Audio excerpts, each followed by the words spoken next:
কথা অনুযায়ী কাজ সন্দ্বীপবাসীর জন্য সুখবর। বিনামূল্যে দরিদ্র রোগী এবং লাশ পরিবহনের জন্য আগামী শুক্রবার ঢাকা থেকে সন্দ্বীপের পথে রওনা হবে আধুনিক এই স্পিডবোটটি।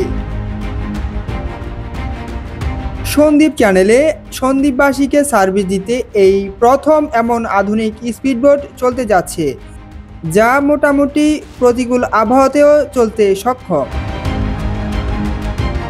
এই স্পিডবোটটি বেশ কয়েক বছর আগে সন্দ্বীপবাসীর উদ্দেশ্যে তৈরি করেছিলেন নুরুল মুস্তফা খোকন।